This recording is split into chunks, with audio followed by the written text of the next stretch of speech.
Hello, welcome to Cool Gaming Exploits. I've got a little bit of a rumour mill going on today. So, what are we talking about now? Rumour mill's always interesting. Well, industry analysts, always a good thing to check out if you ever want to know stuff about the industry in advanced. And this is not just the gaming industry, this can be the tech industry or any industry. Industry analysts are just basically guys paid to ruin people's preconceptions on what's going to happen. Essentially, industry analysts have came out and announced that 4K TVs are going to be at the forefront of television technology by the end of 2015, possibly the beginning of 2016. So basically, in about a year's time, 4K TVs are going to be the mainstream television. 1080p's apparently are going to be hard to get hold of because they're not really going to be on store shelves, judging by the current rate of takeover that 4K TVs have in technology shops and the current rate of price decrease. So basically they're getting a lot cheaper, a lot quicker than what HD TVs did back in the day, and because of that they're getting adopted quicker, which is a major issue if you have a next gen console. Let me explain. With 4K TVs, there's two things that can happen. The current generation, the Xbox One and the PlayStation 4, are not 4K ready. Although Microsoft representatives did say they're going to be 4K and 3D capable, they can. The thing is, the consoles may very well be able to display dashboards and run videos from YouTube and, say, Ultra HD DVDs. They might be able to run those and display those very well. But it's one thing displaying still pictures or just videos in 4K. It's a whole other kettle of fish when it comes to rendering 3D objects that are interactive with physics attached to them. You know, in-game moments in 4K is rather difficult to do. So honestly, if you look at any kind of graphics cards and PC setups and the cost of those, and like to what would run 4K at a modern acceptable rate, it's rather expensive. Most setups have more than one graphics card. Even the most powerful graphics cards in the world right now that are available to consumer, you need two of them running. And currently the Xbox One and PlayStation 4 have one graphics card that's a few years out of date each. The simple fact of the matter, that is how it is.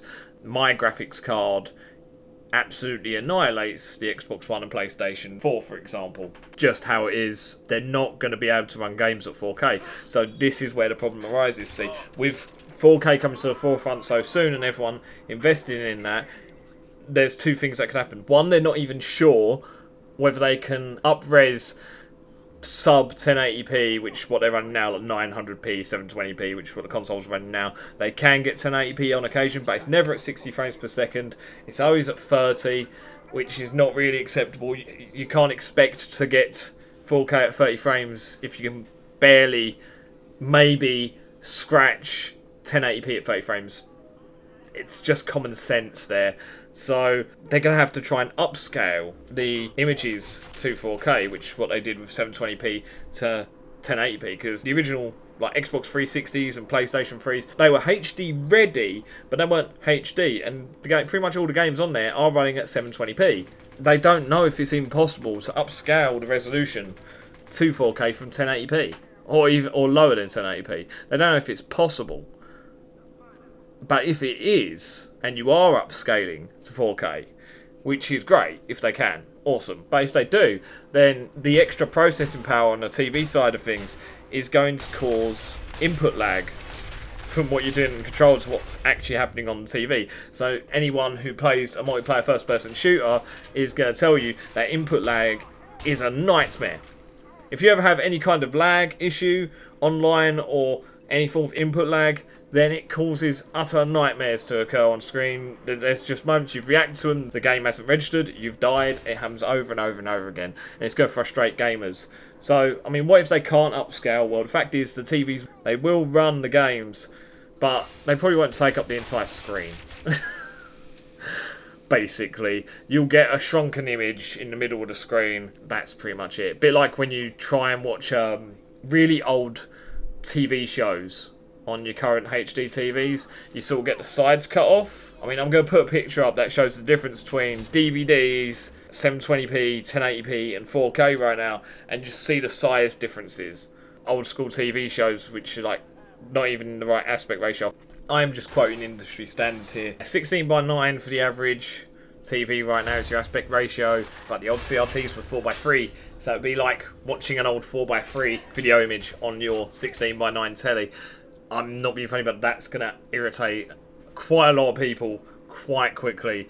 It just seems to me that this console generation may get phased out rather quickly unless they release a new Xbox One model or PlayStation 4 model that has a better graphics card, but that would essentially be creating a new generation of console, which, if you ask me, is rather disappointing. I'm only going on what the analysts say, and that's the way I think things will go, because I don't think people are going to want to sit there with their aspect ratios all fucked up.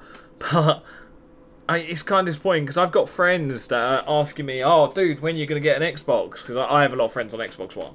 I mean, I'm not fussed about the consoles too much. The only reason I'd get one is to play with my friends that I had back on the Xbox 360, and they've obviously adopted the Xbox One. I would like to go play with them guys again on various shooters and all the rest of it, because that's what we mainly played.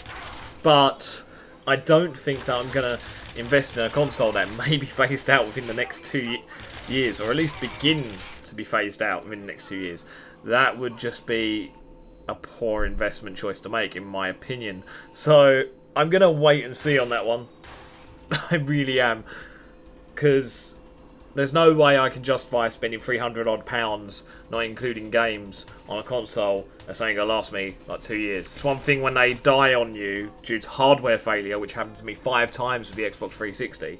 But you can't account for that. You've got to make a risk assessment on what you can account for. And for me, getting any kind of console at the moment is a massive risk. Whether it be PlayStation 4 or Xbox One, neither of them can run 4K. My PC could barely run 4K. And even then it would be at low settings, I reckon. I need to slap in another R9 290 before I can run 4K. It's something that I will be debating on doing in the next few years. And, you know, I have to upgrade my monitor as well. But yeah, anyway, thank you for watching Recall Gaming Exploits. Do that stuff that everyone channel tells you to do. And I will see you soon. Goodbye.